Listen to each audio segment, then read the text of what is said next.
Hello and welcome to Torque News, where we discuss torque converter OEM design flaws and some of the solutions we've come up to combat them. Today we'll be talking about the Chrysler 62 TE, a front-wheel drive unit found in many applications for Chrysler, for Jeep, for Dodge, front-wheel drive units, and there are many of them out there.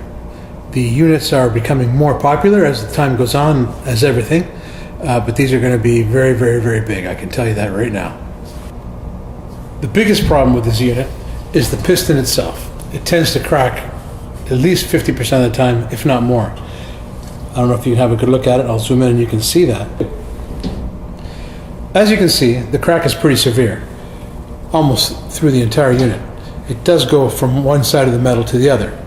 It's a serious problem because it causes a leak, which will give you obviously a shudder or a slip, but more importantly, these two halves will actually separate. You'll feel a little lip, and that edge is very sharp.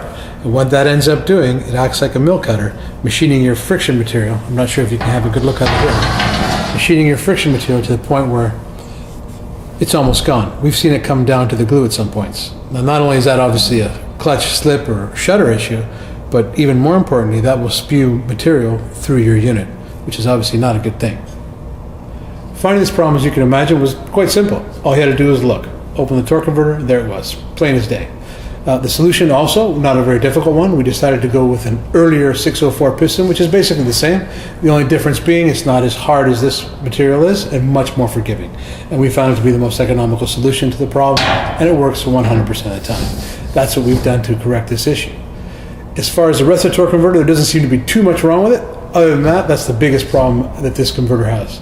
And keeping you up to date, thanks for watching.